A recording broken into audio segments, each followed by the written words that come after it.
Hello everyone, welcome to sleepy classes. हम कर रहे हैं 7th क्लास की एनसीईआरटी, जिसमें चैप्टर नंबर 6 है, जिसका नाम है द एज ऑफ रीऑर्गेनाइजेशन। हम लोगों ने ये देख लिया था कि भाई कैसे modern empire starting from Afghanistan, Pakistan to Bangladesh तक फैला हुआ था और अल्टीमेटली नीचे वाले जो एरियाज है साउथ इंडिया में, वहां तक भी फैला हुआ था। एक्सेप्ट सम एरियाज जिसमें हम लोगों ने भी साउथ वाले किंगडम्स करने हैं, बट हाँ, बहुत ज्यादा एरिया था मॉडर्न एम्पायर के अंडर। लेकिन धीरे धीरे एम्पायर का डिक्लाइन होता है और अलग अलग जो डायनेस्टीज हैं वो भरकर सामने आती हैं। अब एक बड़ा एम्पायर के बाद ना एक बड़ा एम्पायर दोबारा एकदम से नहीं आ जाता। धीरे धीरे रीजनल किंगडम्स जो है वो डेवलप होते हैं और फिर जो है दोबारा से कोई एक ऐसा रूलर आता है जो सबको इकट्ठा करके एक दोबारा से एम्पायर बनाता है ना। तो ये बेसिकली एक सिस्टम सा रहता है, क्रोनोलॉजी सी रहती है। Now is the time of the age of reorganisation. ठीक है, हमने पुष्यमित्र शुंग ने जो है लास्ट राजा ऑफ मॉडर्न एम्पायर उनको हरा दिया था। उसके बाद हम लोगों ने शुंग डायनेस्टी के बारे में कुछ चीजें जानी थी। फिर हम लोगों ने सातवाहनों के बारे में पढ़ा था कि भाई कौन कौन से इन्होंने कॉइन्स को डिलीवर किया, या फिर इनके जो बेसिकली जो नाम थे उनके उनके नाम के आगे उनकी मदर का नाम लगता था। तो बहुत सारी चीजें ऐसी थी जो सातवाहनों में थोड़ी सी अलग थी as compare to the dynasties. तो वो भी हमने डिस्कस किया। इसके अलावा हम लोगों ने उड़ीसा में जो छिदी डायनेस्टी थी वो भी डिस्कस करी थी कि भाई कैसे खारवेल किंग वहां पर थे और उनकी हाथी गुम्फा इंस्क्रिप्शन में काफी बढ़ चढ़कर बढ़ाई जो है वो लिखी हुई है। और उन्होंने उदयगिरी और खंडगिरी जो केव्स थी वो दी थी टू जैन मॉन्क्स। तो ये से क्वेश्चंस ना बहुत सारे आते हैं। ये बहुत सारे ऐसे फैक्ट है जो मतलब डिटेल में चीजों के बारे में आपको बताते हैं और एग्जाम में ऐसे फैक्ट्स सबसे ज्यादा लो हैंगिंग फ्रूट के तौर पर जाने जाते हैं कि भाई ये अगर आ गया तो सारा आपका सही होना चाहिए। ठीक है, अभी तो हम एनसीईआरटी कर रहे हैं, बेसिक्स कर रहे हैं थोड़े बहुत। हम जब एडवांस कोर्सेज में जाएंगे तब आपको ये भी बताऊंगी मैं कि हाथी गुम्फा इंस्क्रिप्शन जो इसमें लिखा क्या क्या था, या फिर जो उदयगिरी और खंडगिरी केव्स हैं उनमें कौन कौन सी पेंटिंग्स हैं, या उनके जो दरवाजे हैं वो कैसे बने हुए हैं, ये जैन मॉन्क्स को ही क्यों दी गई थी, बुद्धिस्ट मॉन्क्स को क्यों नहीं दी गई। So all that things will be covered in advanced courses. But अभी के लिए हल्का सा क्रोनोलॉजी से हम जान रहे हैं, सो दैट हम जब इन सारी बातों का जिक्र करेंगे, अगर मैं उस टाइम पर हाथी गुम्फा इंस्क्रिप्शन बोलूं तो आप उस टाइम पे ये ना कहो कि ये हाथी कौन है और गुम्फा कौन है ना। तो ऐसा नहीं होना चाहिए, इसीलिए हम थोड़ा सा बेसिक्स को कवर कर रहे हैं। ये हमने सारा डिस्कस कर लिया था। हमने आगे अब देखने हैं द किंगडम्स ऑफ साउथ। ये हमने सारे डिस्कस कर लिए थे, सारा ये सातवाहन हमने देख लिए थे। इसके अलावा इनके अंडर लाइफ कैसी थी वो भी हमने देख लिया था। एंड छेदीज के टाइम पर भी जो कुछ हुआ था ये भी हम लोगों ने देख लिया था। ठीक है, okay. Now the kingdoms and life in the south. देखो जो टाइम पीरियड है उसके बारे में देख लेते हैं एक बार। Time period is your 2 and 3rd century BCE to 3rd century CEE, मतलब CE नॉट CEE। तो ये अराउंड ना 600 साल हैं आपके पास। इन 600 सालों में सदर्न एरिया में 3 किंगडम्स थे जो बहुत फेमस थे, चोला, चेरा और पांड्या। चोला और चेरा जो किंगडम्स हैं, मतलब बेसिकली क्या है ना कि अभी तो ये बहुत ज्यादा फ्लरिश कर रहे हैं, धीरे धीरे इनका डिक्लाइन आएगा, लेकिन दोबारा से इनका जो है स्ट्रॉन्ग होल्ड बनना शुरू हो जाएगा इनके इन्हीं वाले एरियाज में। तब उन्हें हम कहते हैं मिडीवल चोलास। ये वाले आपके एंशंट चोलास। ठीक है, एंशंट चेराज, एंशंट या मिडीवल चेराज। ठीक है, एक तो ये तो आपको जो किंगडम का टाइम है वो ध्यान रखना है। It is around 3rd century BCE to 3 century CE। 600 साल का बेसिकली टाइम पीरियड है। ओके, इसमें 3 पावरफुल किंगडम है, चोला, चेरा एंड पांड्या। हमने देख लिया था इनका कहाँ कहाँ पर एरियाज है। ये रहे चोलाज आपके तमिलनाडु के अपर वाले एरिया में, पांड्यास जो है वो आपके तमिलनाडु के साउथ वाले एरिया में है, और ये है आपके चेरा जो तमिलनाडु का हल्का सा वेस्टर्न हिस्सा प्लस जो पूरा केरल वाला एरिया है वो इनके अंडर आता था। अब इसमें खास बात यह है कि इस मैप से आप ये पता लगा सकते हैं कि जैसे चोलाज हैं, इनकी जो कैपिटल थी, the capital was Uraiyur. The capital of Pandyas was Madurai. The capital of Chera was Vanji, या जिसको हम करूर भी कहते हैं। अभी रिसेंटली वो तमिलनाडु में है आज के टाइम पर, प्रेजेंट कॉन्टेक्स्ट में। अगर आप देखोगे इनके अलग अलग ना सिंबल्स भी हैं। चोला का जो सिंबल है वो है आपका टाइगर। इसको आप ना जैसे इंग्लिश में चोला कह रहे हैं वैसे चोल वंश है। ठीक है, तो चोल साम्राज्य, चोल एम्पायर, ये हम इसको बोलेंगे।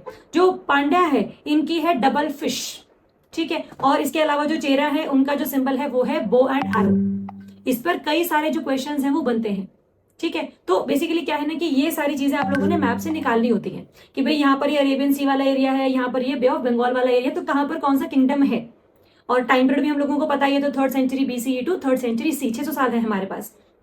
चलिए, एक तो ये अब इसमें हम लोगों ने काफी चीजें लिखी हुई है कि भाई अशोक के टाइम पर जो मॉडर्न एम्पायर था वो कितना ज्यादा फ्लरिश कर रहा था।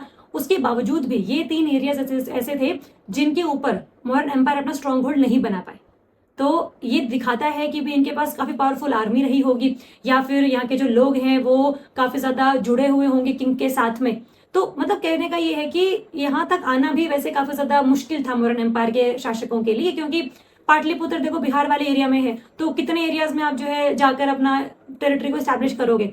तो बहुत ज्यादा डाउन जाके जो है इतना ज्यादा रूल नहीं कर पाता मौर्यन एम्पायर, तो ये सब लिखा हुआ उनके एडिक्ट्स में भी, तो ये खास बात है। इसके अलावा अगर आप देखोगे यहाँ पर जैसे 3rd century BC to 3rd century CE वाला टाइम है, यहाँ पर ना बहुत सारे पोइट्स हुए हैं जिन्होंने काफी लिटरेचर लिखा है, तो काफी सारे पोइट्स इकट्ठे हुए, ऑल टुगेदर सारे पोइट्स को हम कहते हैं that there Sangam was there. तो जो लिटरेचर उन लोगों ने लिखा उसे हम कहते हैं संगम लिटरेचर। अब जो संगम वर्ड है वो संघ से आया है, जो संस्कृत का वर्ड है, इसका मतलब होता है coming together towards each other, है ना। तो जो संगम लिटरेचर है और जो ये पूरा टाइम पीरियड है उसको हम संगम एज भी कहते हैं, 3rd century BC to 3rd century CE, ये पूरा आपका संगम एज है। इसमें संगम लिटरेचर लिखा गया, जो डिफरेंट पोइट्स थे वो आए, वो हैं यहाँ पर बेसिकली, उन्होंने कई सारी पोएम्स लिखी, काफी सारे जो टेक्स्ट हैं वो लिखे, और इन टेक्स्ट में ये पता लगता है कि भाई चोल राज्य के टाइम पर कैसा वहां की लाइफ थी, सोसाइटी कैसी थी, चेरा के टाइम पर क्या था, या फिर बेसिकली ये सब कुछ। तो अगर हमें हल्का सा एविडेंस चाहिए है that what was the life in these 3 kingdoms, तो हम संगम एज के संगम लिटरेचर को पढ़ते हैं।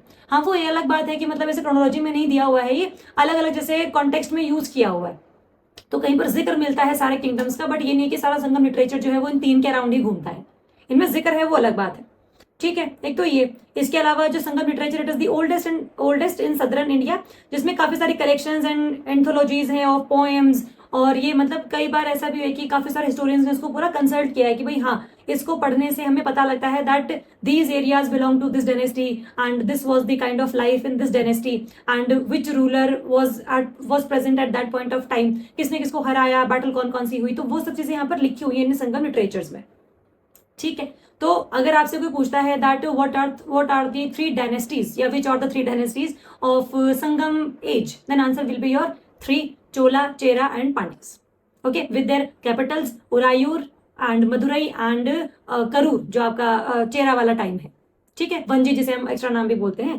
तो ये बातें ध्यान रखनी है। अब बात करेंगे हम लोग अलग अलग, चोला की अलग बात करेंगे, चेरा की अलग और पांड्यास की अलग। अगर मैं चोल राज्य की बात करूं, ठीक है, यहाँ पे जो है सबसे पावरफुल डायनेस्टी थी जो चोल वंश ही था, चोल साम्राज्य ही था वो, ठीक है। 3rd century BC to 13th century CE तक इन्होंने राज किया है, मतलब 13th सेंचुरी CE मतलब अभी 1300 AD की हम बात कर रहे हैं, तो 3rd सेंचुरी CE के बाद इनका जो स्ट्रॉन्ग होल्ड हल्का सा कम हो गया था, फिर दोबारा से ये रिवाइव हुआ था Chola dynasty in 9th century, फिर 9th सेंचुरी से आगे आगे जो 13th सेंचुरी में इनको मतलब काफी फ्लरिश जो है राज्य मिला था। तो ये फर्स्ट वाले आपके एंशिएंट चोलाज हैं और ये वाले आपके मिडिवल चोलाज हैं। तो हम करेंगे इनको भी, जैसे हमने कई सारे टेम्पल्स भी करने हैं, तो ये टेम्पल्स जो हैं वो जो सबसे अच्छे बने हैं द्रविड़ स्टाइल ऑफ आर्किटेक्चर में, वो सेकेंड टाइम ऑफ चोल के टाइम पर बने थे, है ना, जो जिसमें बृहदेश्वर टेम्पल आता है जो राजा वन ने बनवाया था इन 11th सेंचुरी, है ना। तो वो सब हम करेंगे, बट हाँ आपको पता होना चाहिए कि भाई टाइम पीरियड अलग अलग है दोनों चीजों का, फर्स्ट अलग एंशिएंट चोलाज है, फिर आगे आपके बाद में मिडिवल चोलाज बाद में रिवाइव किए जाते हैं। इनके सबसे इंपॉर्टेंट किंग जो है चोला किंगडम के वो हैं कारिकला, ठीक है। तो जो कारिकल हैं इनके बारे में फेमस है कि काफी ज्यादा जो एक यूनिटी है इनके टाइम पर पूरे एरिया में बनाई हुई थी, काफी अच्छी इनकी आर्मी भी थी, काफी इनकी बढ़िया सुप्रीमेसी थी ओवर चेराज एंड पांड्यास, इन्होंने इनको हराया भी हुआ था, ठीक है। तो ये सारी बातें बड़ी इंपॉर्टेंट है इसमें। इसके अलावा अगर आप देखोगे तो जो कारिकल हैं उन्होंने काफी सारे प्रोजेक्ट्स लिए थे, इनमें 2 बड़े इंपॉर्टेंट है, इनकी लाइफ के 2 इवेंट्स बड़े इंपॉर्टेंट है। पहला तो है कि इन्होंने एक डैम बनवाया था जिसका नाम है कलनाई डैम या फिर ग्रैंड एनिकट डैम। देखो ऐसा सा है, ये फोटो दी हुई है, अ व्यू ऑफ कलनाई और ग्रैंड एनिकट डैम। इसमें जो कावेरी रिवर है, ठीक है, जो कावेरी रिवर वाला एरिया है ना, वहां पर इस पूरी नदी का जो पानी है वो काफी कनाल्स में, काफी ब्रांचेस में जो है डिस्ट्रीब्यूट हो जाता है, और उस पानी का जो इस्तेमाल है वो इरिगेशन के लिए, ड्रिंकिंग वाटर के पर्पसेस के लिए जो है यूज किया जाता है। तो ऐसा माना जाता है कि इतनी इरिगेशन की सुविधाएं अच्छी दी गई थी इस डैम के बनने की वजह से, तभी यहाँ पे जो है काफी ज्यादा जो राइस की खेती है वो डेवलप हो पाई, and that is why this area was known as rice bowl of India. Tamil Nadu को हम आज भी राइस बाउल ऑफ इंडिया कहते हैं, ठीक है। तो उस टाइम पर ये काफी ज्यादा मतलब फेमस था। तो rice bowl of south basically हम इसे कहते हैं, क्योंकि वेस्ट बंगाल में भी बहुत ज्यादा जो चावल है वो होते हैं, तो that's also kind of rice bowl of India. But हाँ, अब अगर हम चोला की बात कर रहे हैं तो बहुत ही इंपॉर्टेंट है कि ग्रैंड एनिकट डैम के बारे में पता आपको किसने बनवाया था। बेसिकली ये इट इज कारिकल राजा है चोल एम्पायर के ही, ठीक है। इसके अलावा हमने देख ही लिया इसमें कि भी कैसे कैसे कल्टीवेशन वगैरह थी। जो सेकंड इवेंट है इनकी लाइफ का, that is the battle of Venni. ये जो बैटल ऑफ वेनी है इसमें इन्होंने पांड्या, चेरा और अलग अलग 11 माइनर चीफटेन्स जो थे उनको हराया था, so that is why this battle is very very important. ये first to second century CE के आसपास का टाइम है जब ये बैटल ऑफ वेनी जो है लड़ी गई थी बाय कारिकल किंग। तो ये दो चीजें बड़ी इंपॉर्टेंट है इनके लिए। आपको चोल एम्पायर का टाइम पता लग गया, आपको चोल एम्पायर का एरिया पता लग गया, आपको चोल एम्पायर के सबसे जो इंपॉर्टेंट राजा थे स्टार्टिंग वाले एंशिएंट टाइम में कारिकल, उनके बारे में दो जो इवेंट्स है वो पता लग गए। ग्रैंड एनिकट डैम की फोटो आप लोगों ने देखी। तो ये थोड़े से बेसिक्स हैं कि भाई हाँ कितना बढ़िया इनकी आर्मी हुआ करती थी, कितना बढ़िया इनके पास जो है नेवी भी थी। अगर आप आगे जैसे हम पढ़ेंगे ना एंशंट से मिडिवल चोलास में हम जब जाएंगे तो हम ये भी देखेंगे कि कितना ज्यादा जो नेवी का परफॉर्मेंस इतना अच्छा है यहाँ पे कि जो अलग अलग जो आइलैंड्स हैं वहां तक भी जो है इनका जो राज्य फैला हुआ था, तो वाटर वाला एरिया भी इनके अंडर आता था। तो इतने ज्यादा स्ट्रॉन्ग थे ये। ठीक है, तो ये इंपॉर्टेंट चीजें हैं। फिर आते हैं चेराज। चेराज को हम केरल पुत्र भी कह सकते हैं, द सन्स ऑफ केरला। तो जो चेराज हैं उन्होंने जो तमिलनाडु का वेस्टर्न वाला हिस्सा है और जो केरल वाला हिस्सा है उसके ऊपर राज किया था। इनकी कैपिटल कौन सी थी? वंजी। ठीक है, वंजी याद रखेंगे, करूर याद रखेंगे। इसके अलावा अगर आप देखोगे इसमें तो काफी तमिल लिटरेचर और जो पोइट्स वगैरह हैं उनको काफी ज्यादा मतलब प्रमोशन मिला है, काफी इनको एनकरेजमेंट मिला है, पेट्रोनाज मिला है। ओके, इनके अलावा इसमें कुछ खास बात है। अब जैसे आज भी अगर आप देखोगे ना जो केरल वाला एरिया है वो बहुत फेमस है इनके मसालों के लिए। तो ये जो मसाले हैं वो आज नहीं आए हैं, बहुत टाइम से आते हुए आए हैं। तो अभी नहीं, देखो एंशिएंट टाइम में भी ना जो चेराज थे वो अपने बहुत ही एक्सटेंसिव ट्रेड कनेक्शंस की वजह से जाने जाते थे कि भाई इनके ट्रेड कनेक्शन बहुत काफी ज्यादा हैं। सिर्फ इंडिया वाला एरिया ही नहीं बल्कि रोमन एम्पायर, वेस्ट एशिया वाला जो एरिया है वो काफी ज्यादा कनेक्टेड है विद द चेराज। ठीक है, इसके अलावा इनमें कौन कौन सी जो गुड्स हैं वो एक्सपोर्ट होती थी? द आंसर इज स्पाइसेस, मसाले, टिम्बर, लकड़ियां, आइवरी एंड पर्ल्स, क्योंकि हाथी वगैरह भी काफी ज्यादा मिलते हैं यहाँ पे, और जो मोती हैं वो भी काफी हैं यहाँ पे, वाटर वाला एरिया लगता है ना क्योंकि। तो ये सब चीजें एक्सपोर्ट होती थी from Chera kingdom to Roman empire and West Asia as well. और इंडिया वाले एरिया में तो मतलब ट्रेड है ही है, दैट गोज विदाउट सेइंग। ठीक है, तो इनका आपको एरिया पता लग गया, इनकी कैपिटल पता लग गई, इनका टाइम पीरियड पता लग गया, फेमस क्यों थे ये पता लग गया। इसके अलावा इन्होंने काफी सारे कॉइन्स भी इशू किए थे, है ना, तो जिनके ऊपर जो है काफी सारे एम्बलम, इनका एम्बलम बना होता था, इनके राजा वगैरह बने होते थे, तो वो सारी चीजें। अच्छा, इसमें ना चेराज में एक आपको यहाँ पर कहानी है, एक शिल्प दिगारम की कहानी है, द टेल ऑफ द एनकलिट। ये जो शिल्प दिगारम कहानी है ये बेसिकली क्या है ना, एक कपल की कहानी है। It is a kind of love poem, लेकिन ना काफी नए नए टर्न लेती है ये कहानी। जैसे इसमें ना एक स्टोरी ऑफ कन्नगी को हम कन्नगी बोलते हैं, मतलब this is the story of Kannagi. ये है इनके हस्बैंड कोवलन और कन्नगी की स्टोरी। ये दोनों आपस में जैसे एज अ कपल रह रहे हैं। धीरे धीरे पता लगता है कि जो कोवलन है उन्होंने अपनी जो एक अपने कोर्ट में जो डांसर है उनके साथ उनका अफेयर चल रहा होता था। तो इन्होंने फिर बाद में उनको काफी गिल्ट हुआ तो उन्होंने माफी वगैरह मांगी, तो कन्नगी ने उनको माफ कर दिया और वो जो है अपने अलग एरिया में जाके रहने लग गए। तो उन्होंने उस एरिया को छोड़ के किसी और एरिया में चले गए वो। ठीक है, तो जैसे यहाँ पे कुछ डिटेल्स लिखी हुई है कि भाई सिटी ऑफ पूहर में रहते थे वो स्टार्टिंग में, फिर बाद में जो है वो काफी और एरिया में चले गए। तो इन्होंने अपना मतलब नया दोबारा जिंदगी शुरू करने के लिए इन्होंने कुछ जैसे तरीके अपनाए। तो क्या हुआ कि जो कन्नगी है उन्होंने जो अपनी एंकलेट्स थी, उनकी एक एंकलेट थी जो कोवलन को दी और उनको बोला कि आप इसको बेच आओ और इससे जो पैसे वगैरह मिलेंगे, जो कॉइन्स वगैरह मिलेंगे, उससे अपनी नई जिंदगी शुरू कर लेंगे। लेकिन ये पता लगता है कि भाई जो वो ना कोवलन के ऊपर चोरी का इल्जाम लग जाता है और जो है किंग वहां के जो थे उनको एग्जीक्यूट करने का डिसीजन ले लेते हैं, तो उनको वो फांसी पर चढ़ा देते हैं।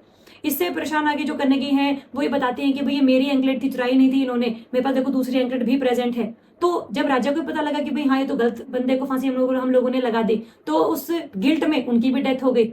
तो कन्नगी जो थी उन्होंने इस पूरी सिचुएशन में इतना ज्यादा उनको गुस्सा आया, इतना ज्यादा एंगर आया कि उन्होंने मतलब आग से पूरा जो मदुरई एरिया था, पूरा जो एरिया था उसको सारा का सारा डिस्ट्रॉय कर दिया कि भाई ये जो है ना मतलब पूरा का पूरा जो एरिया है वो कभी भी फ्लरिश नहीं कर पाएगा, और इस पूरी सिटी में आग लग गई।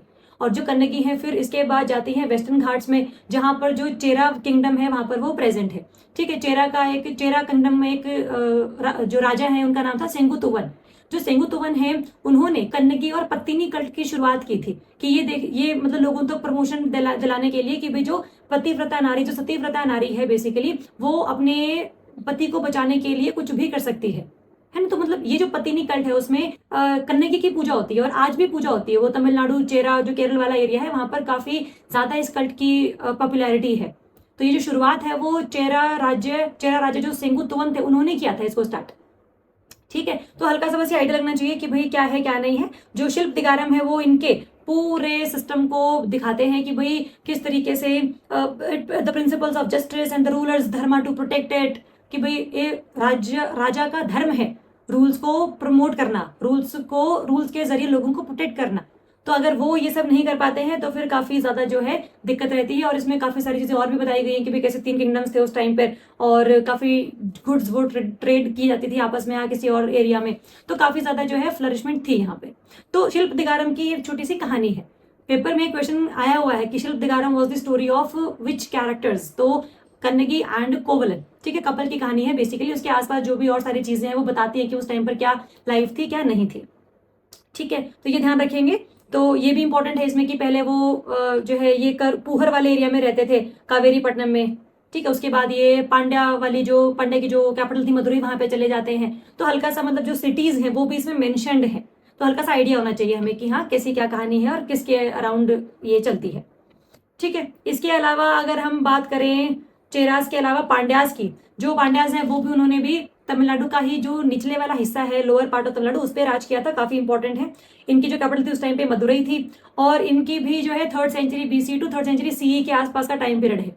अब इनके जो जिक्र है वो संगम लिटरेचर में तो मिलता ही मिलता है। इसके अलावा जो मेगास्थनीज आप लोगों ने पढ़ा था मौर्यन एम्पायर के टाइम पे, जिन्होंने काफी टाइम इंडिया में बताया था मौर्यन एम्पायर के पाटलिपुत्र वाले एरिया में, उन्होंने एक बुक लिखी थी अपनी इंडिका, मैं ग्रीक फिलोसोफर थे ये। तो इंडिका बुक में जो है ना, यहाँ पर इस किंगडम की, पांड्या किंगडम की काफी जो प्रोस्पेरिटी है वो दिखाई गई है कि भाई यहाँ पे स्ट्रॉन्ग एडमिनिस्ट्रेशन था, एक्टिव ट्रेड था, यहाँ पे इनके जो रिलेशंस थे विद ग्रीक पावर्स वो भी एग्जिस्ट करते थे ट्रेड वाइज भी, है ना। तो वो सब दिखाया गया है इसमें। और इंटरनल ट्रेड तो है ही है, जो पांड्यास का ट्रेड है वो खारवेला किंग के पास भी है, किंग के साथ भी है, तो उड़ीसा वाला एरिया में जो, तो काफी ज्यादा इंपॉर्टेंट है। और खारवेला किंग तो मतलब इसलिए फेमस है क्योंकि बहुत ज्यादा जो पर्ल्स हैं वो पांड्या किंगडम से ये इंपोर्ट करते थे।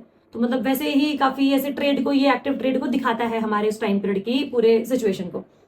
इसके अलावा इनका इंपॉर्टेंट एक ये भी रोल है कि it was one of the important naval power of the sub continent, और इन्होंने सिर्फ नेवल पावर को ही नहीं बढ़ाया बल्कि आर्ट, आर्किटेक्चर, इन सब चीजों में भी काफी ज्यादा प्रमोशन दिया है, ठीक, काफी सारे आर्टिस्टिक एक्सप्रेशंस भी दिए हैं।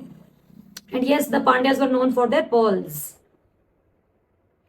तो ये कुछ हल्के से मतलब एस्पेक्ट्स हैं पांड्यास के, चोलास के, चेरास के, तो हल्के से जो स्टोरी वगैरह है उससे हम इसको याद कर लेंगे। ये 3 किंगडम्स हैं जब मौर्यन एम्पायर अपना होल्ड पूरी इंडिया पर बना रहा था लेकिन साउथ में नहीं बना पाया। तो 3rd century BC to 3rd century CE, मतलब ये जो टाइम पीरियड है ना, इसमें मतलब ऐसे आपको ये नहीं बता रही हूँ कि 216 BC से लेकर 216 AD तक, नहीं, मैं आपको क्रोनोलॉजी बताना चाह रही हूँ कि भाई अगर आपको क्रोनोलॉजी क्लियर है ना तो वी कैन इजिली रिमेंबर कि भाई कौन किसके बाद आया था और किसका क्या किसके साथ रिलेशन है। तो क्रोनोलॉजी इज वेरी इंपॉर्टेंट। तो ये तो है आपके द एज ऑफ रीऑर्गेनाइजेशन में जो इंटरनली ही नए नए किंगडम्स बने थे, ठीक है। इसके अलावा हमारे यहाँ पर नॉर्थ वेस्टर्न वाले एरिया में या सेंट्रल इंडिया में काफी जो इन्वेजन है वो भी हुए थे। तो that was the time of invasions. सबसे पहले इंडिया में आते हैं इंडो ग्रीक्स, मतलब इंडो ग्रीक्स तो नहीं बोलेंगे, इनको ग्रीक्स ही हम बोलेंगे। जो अलेक्जेंडर थे वो भी इंडिया में आए थे, हमने उनकी पूरी कहानी पढ़ी थी पोरस राजा के साथ, कैसे कैसे उन्होंने जो क्षत्रप है वो अलग अलग एरियाज में बिठाए थे अपने टेरिटरीज को होल्ड करने के लिए, क्योंकि उनको तो वापस जाना था अपने पर्शियन एम्पायर और अलेक्जेंडर वाले जो यूरोप वाला एरिया था, पर्शियन एम्पायर में उन्होंने अपने अंडर ही ले लिया था ना, तो काफी बड़ा एरिया था उनके पास।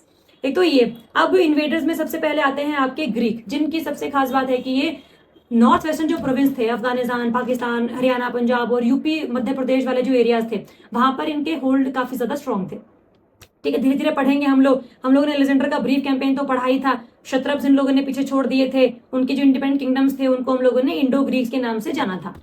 ये तो था जब आपका ये 326 BC के आसपास, 4th सेंचुरी BC जो था हमारा।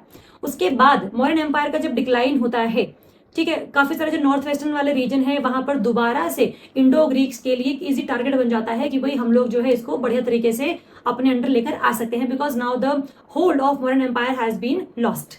तो दोबारा सिस्टम जो है बढ़ना शुरू हो जाता है, और जब वो दोबारा से अराइव करते हैं as conquerors, they were also much influenced by rich royal culture. मतलब इस टाइम पर उन्होंने अपनी टेरिटरीज तो बनाई ही बनाई, साथ में ना कल्चरल जो आर्ट्स है वो भी काफी उन्होंने फेमस करी। वो हम करेंगे कैसी कैसी आई इनके पास, हमारा पूरा कल्चर कैसे मतलब अमालगमेट हुआ इनके साथ, कैसे गांधार स्कूल ऑफ आर्ट निकल कर सामने, जिसमें जो बुद्ध के अलग अलग मूर्तियां हैं वो कैसे बनाई गई, किस चीज से बनाई गई, क्या उनका बेसिक डिटेल्स थी, तो वो सारी चीजें अपने को हल्की सी जाननी पड़ेंगी इसमें। तो गांधार स्कूल ऑफ आर्ट जो है वो उसमें ग्रीक और इंडिया दोनों का हल्का सा आपको झलक मिलेगी। So that is why we say that Gandhar School of Art as a rich blend of Indians and Greeks creativity. Okay एक तो ये अभी जैसे आपको मिलेगा इसमें हीलियोडोरस पिलर, ये अभी मध्य प्रदेश में एक जगह है विदिशा, वहां पर आपको मिलेगा। ठीक है, इसके जो ये मतलब ये पूरा हीलियोडोरस नाम है, that is the name of Indo Greek ambassador. अब जैसे कई सारे एम्बेसडर्स आए थे ग्रीक से इंडिया में, जैसे इनमें से एक थे हीलियोडोरस, एक थे आपके मिनांडर। ठीक है, जो मिनांडर है उनको हम लोगों ने मिलिंद बोल दिया। जो मिनांडर थे वो आए, उनकी ना थोड़ी सी एकेडमिक जो कन्वर्सेशन है वो काफी ज्यादा फेमस है with the Buddhist monk Nagasena. तो उनके क्वेश्चंस थे मिनांडर के, जो नागसेन उनके जवाब दिए। तो ये जो सारी कन्वर्सेशन है that has been written in a book called Milinda Panho. ठीक है, तो ये मतलब दो अलग अलग एम्बेसडर्स हैं जो काफी फेमस है इन दैट एरिया। ओके, एक तो ये। अच्छा, ये जो पूरा हीलियोडोरस पिलर है, पूरा पिलर है मतलब एक ही है इसमें, मतलब ऐसे ऐसे नहीं कि भी अलग एक के पत्थर के ऊपर एक लगाया हुआ है, एक ही रॉक से बना हुआ पिलर है ये, और काफी बढ़िया पॉलिश्ड पिलर्स हैं। तो इसके ऊपर इंस्क्रिप्शन भी मिली है, प्रेजेस जो Vasudeva as the god of gods, जो कृष्ण जी हैं उनकी काफी ज्यादा प्रेयर यहाँ पे मतलब प्रेज यहाँ पे की गई है। तो ये भी दिखाता है कि जो ग्रीक्स हैं उन्होंने इंडियन जो गॉड्स हैं उनको भी काफी ज्यादा माना। ठीक है, एक तो ये चीज। इनके अलावा इन्होंने ये इस इंस्क्रिप्शन में ही लिखा हुआ है, हीलियोडोरस जो पिलर है उसके इंस्क्रिप्शन में ही लिखा हुआ है दी 3 इमॉर्टल परसेप्ट्स, कि 3 बढ़िया वो है मतलब रास्ते हैं जिसमें आपको जो है स्वर्ग की तरफ ले जाएंगे। 3 रास्ते क्या हैं? सेल्फ रिस्ट्रेंट, खुद पे काबू, चैरिटी, दान, एंड योर कॉन्शियसनेस, दिमाग से काम लेना है, मतलब बहुत ज्यादा तेज दिमाग नहीं चला देना कि भाई सबको आप बेच के खा जाए, लेकिन एक कॉन्शियसनेस, एक आत्मा है आपके अंदर, एक गुडविल है, उसके ऊपर आपको काम करना है। So that has been written in the inscriptions. और ये सारी चीजें प्रीलिम्स में पूछी जाती हैं, तो इनको हम इग्नोर नहीं करेंगे। पिलर इंपॉर्टेंट है, नाम इंपॉर्टेंट है, उसके ऊपर लिखी गई चीज इंपॉर्टेंट है। ठीक है, एक तो ये। इसके अलावा बहुत सारे कॉइन्स भी हमें मिले हैं। Indo Greeks were the first to issue coins of gold. ठीक है, तो ये बड़े फेमस है इस चीज के लिए। इसके अलावा जो है सिल्वर, गोल्ड के अलावा सिल्वर, कॉपर, निकल, इन सब के भी काफी ज्यादा यहाँ पर एविडेंस हमें मिले हैं। तो कॉइन के ना एक तरफ तो रूलर की फोटो लगी होती थी, दूसरी तरफ जो डिफरेंट डेटीज है उनकी फोटो लगी होती थी। तो कभी शिव जी की फोटो है, कभी बुद्ध की फोटो है। तो इसका मतलब ये है जो इंडो ग्रीक्स है उन्होंने ब्राह्मणिज्म या हिंदुइज्म और जो बुद्धिज्म है उसको भी काफी ज्यादा पेट्रोनाइज दिया था। तो ये इनकी खास बात है एज अ कल्चरल एंटिटी। ठीक है, एक तो ये। इसके अलावा कुछ कॉइन्स में वासुदेव बने हैं, कृष्ण जी बने हुए, लक्ष्मी जी बनी हुई है। और ठीक है, तो एक तो ये सारी चीजें। इसके अलावा ना जैसे देखो ये वाला कॉइन है जिसपे वासुदेव कृष्ण बने हुए ऑन वन साइड। तो कहने का मतलब क्या है, बुद्ध और जो ब्राह्मणिकल कल्चर है वो इन्होंने काफी ज्यादा फेमस किया था यहाँ पे। इसके अलावा जो है यहाँ पर आपको ये जानना है कि जो इंडो ग्रीक्स हैं उनको हराकर जो शक डायनेस्टी है वो यहाँ पर आई थी। जो शख्स थे, जो शक हैं बेसिकली, वो सेंट्रल एशिया से आए थे। तो धीरे धीरे इस एरिया में बढ़ने लग गए। तो इन्होंने जो ये पूरे जो क्षत्रप सिस्टम बना हुआ था सारा का सारा, कि एक पर्सन है जो प्रोविंशियल गवर्नर है उस पूरे एरिया का, उनको हराना शुरू किया and ultimately they maintained there hold in the north western province. Okay, अब जो शक है उनको हम इंडो स्काइथियंस भी कहते हैं, स्काइथियन ट्राइब है बेसिकली, है ना। तो इंडो स्काइथियंस कह लो, शक कह लो, तुम्हारी मर्जी है। ये आपके सेकेंड सेंचुरी बीसी से लेकर 5th सेंचुरी सीई तक काफी ज्यादा इंडियन सबकॉन्टिनेंट का जो नॉर्थ वेस्ट पार्ट था वहां पर रहे थे। इंडो ग्रीस को इन्होंने हराया था, इनकी टेरिटरीज को अपने अंडर अक्वायर कर लिया था, तभी हम इनको इंडो ग्रीस के बाद पढ़ रहे हैं। So I am just making you know that what is the chronology. Okay, first thing ये है। इसके अलावा जो है इसके बाद कुषाण आए, है ना। पहले इंडो ग्रीक्स हैं, फिर आपके ये शक है, और उसके बाद कुषाण आए हैं, और जिनके टाइम पर शक संवत आया था, डिस्कस करेंगे इसको हम लोग। जैसे जो शक है ये 1st सेंचुरी बीसी के आसपास यहाँ पर आए थे एंड नॉर्थ वेस्टर्न प्रोविंसेस इन्होंने अपने अंडर अक्वायर कर लिए। क्षत्रप सिस्टम्स भी जितने भी थे वो इनके अंडर अब आ चुके थे।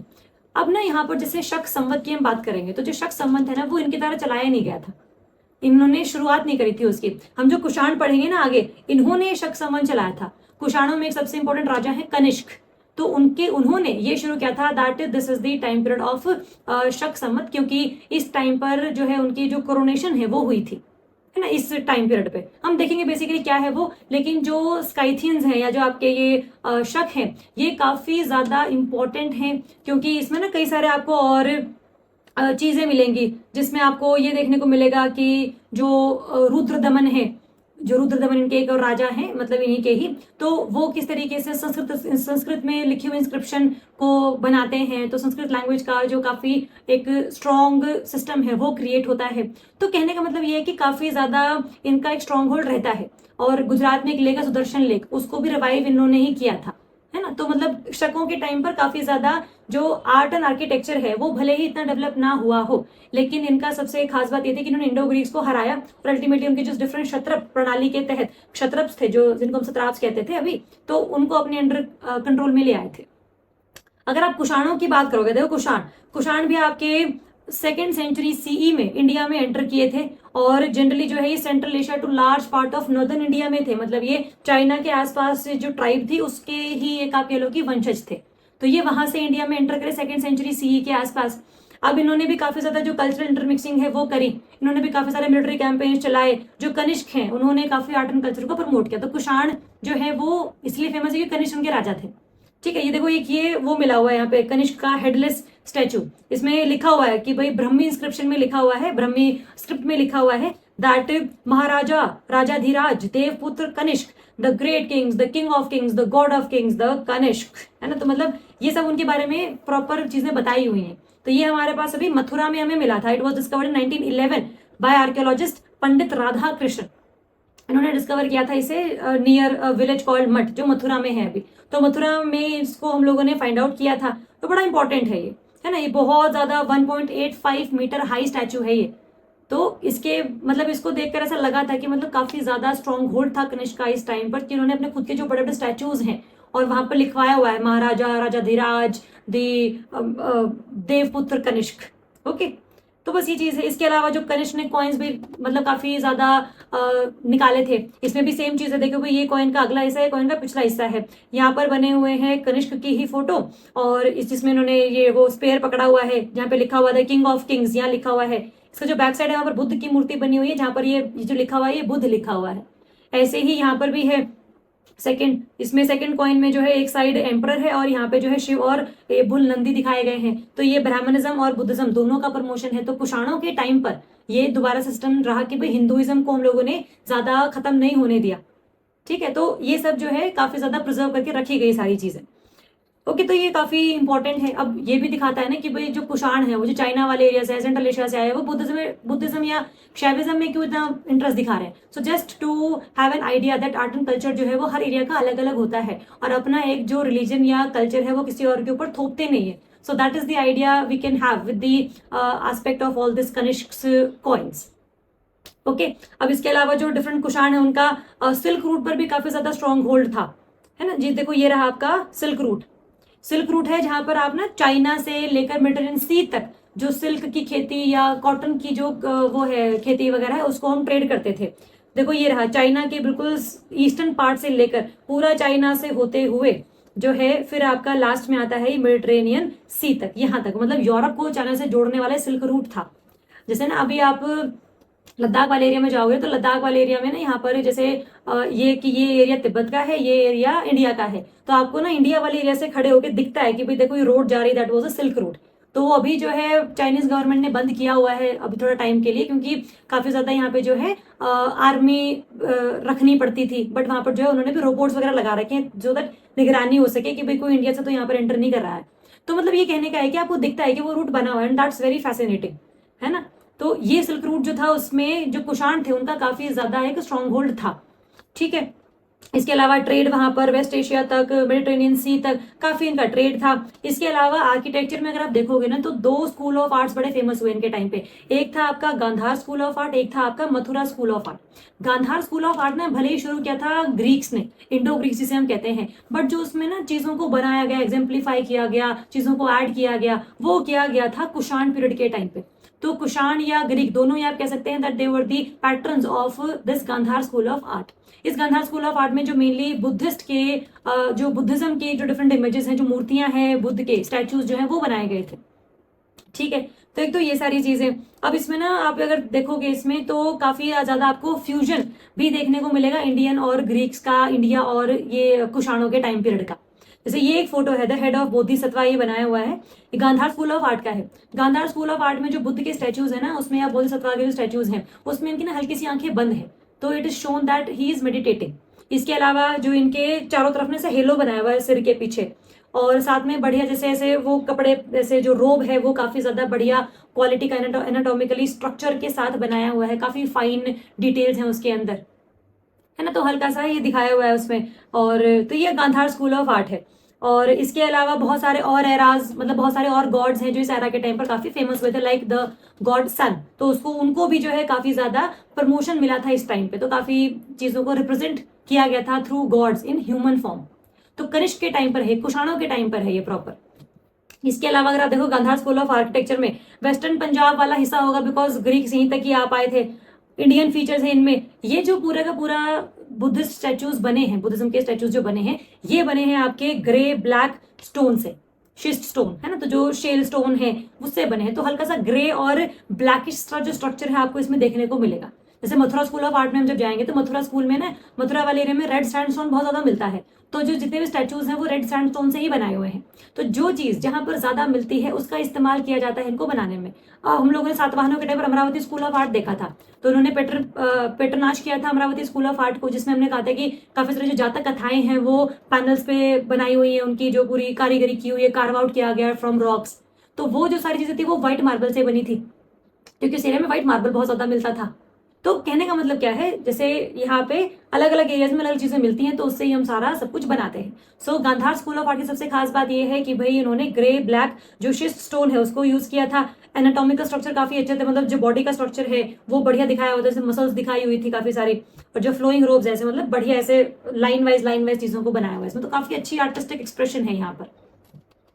ठीक है, इसके अलावा अगर आप जानोगे मथुरा स्कूल ऑफ आर्ट के बारे में, तो वो उत्तर प्रदेश वाले एरिया में है, अभी रेड सैंडस्टोन से उसको बनाया हुआ है। इसमें ज्यादातर जो इन्फ्लुएंस है वो इंडियन का ही दिखता है, मतलब ऐसा नहीं है कि वो मतलब थोड़ा बहुत ग्रीक्स का हो गया, मैक्सिमम जो है वो इंडियंस हैं, एंड थोड़ा सा कम इन्फ्लुएंस है। कई बार एग्जाम में स्टेटमेंट आती है that Mathura school of art is the indigenous school of art, तो दैट आंसर इज रॉन्ग, क्योंकि इसमें इन्फ्लुएंस भले ही कम है बट है ग्रीको रोमन का। ठीक है, तो उसको ध्यान रखेंगे। अमरावती स्कूल ऑफ आर्ट जो है वो प्योर इंडिजिनस है, ग्रीक्स वाली और जो ये मथुरा वाली है वो प्योर इंडिजिनस नहीं है, थोड़ा बहुत इन्फ्लुएंस आपको इसमें देखने को मिल जाएगा। ठीक है, अब इसमें सिर्फ जो है सिर्फ बुद्ध की जो मूर्तियां हैं सिर्फ वही नहीं बनी है, बौद्ध तत्वों की ही मूर्तियां नहीं बनी है, बल्कि अलग अलग गॉड्स की, जैसे लक्ष्मी, शिव, कुबेर, बुद्ध, यक्ष, यक्षिणीज, इन सबको भी काफी ज्यादा हम लोगों ने बनाया है। जैसे ये जो मूर्ति है ये कुबेर जी की है, the god of wealth, Mathura school of art की है। अब इसमें देखो मुस्टैश, देखो ये जो मुस्टैश है ये आपके इंडियन स्कल्पचर्स की पहचान है, लेकिन ऐसा नहीं कि इनमें ग्रीको रोमन है ही नहीं, है ना। जैसे जो वेवी हेयर है ना, जैसे वेवी हेयर बेसिकली दिखाए गए हैं, ये वेवी हेयर कहाँ पर है, ग्रीक स्टाइल में है। तो आप गांधार स्कूल ऑफ आर्ट पे देखोगे तो जिसमें जो बुद्ध के जो बाल है वो हल्के से वेवी फॉर्म में बनाए हुए हैं, है ना, तो वो वेवी नेचर वहीं से ही हम लोगों ने डिराइव आउट किया है। इसके अलावा और भी बहुत सारे assimilation of culture, exchange of culture भी देखने को मिला इनके टाइम पे। और सबसे खास बात यह है कि हिंदू प्लस बुद्धिज्म दोनों को ही काफी प्रमोशन मिला, और इसमें रामायण महाभारत की जो कहानियां हैं वो भी काफी सारी मतलब कंपोज की गई थी। ऐसा माना जाता है कि इसी टाइम पर ये सब कुछ कंपोज किया गया है। That's around again your 2nd century CE to 5th century CE, ये 300 सालों की हम बात कर रहे हैं इसमें।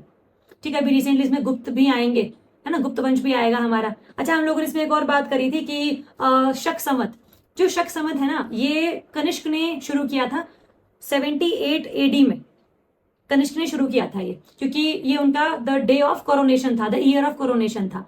तो हम लोगों ने इसको ना एज ए ऑफिशियल कैलेंडर भी स्टैब्लिश किया हुआ है इंडिया में। इंडिया में 2 कैलेंडर चलते हैं, एक है आपका ग्रेगोरियन कैलेंडर, एक चलता है आपका शक संवत, दूसरा है आपका विक्रम संवत। वो हम करेंगे जब हम चंद्रगुप्त 2 की बात करेंगे।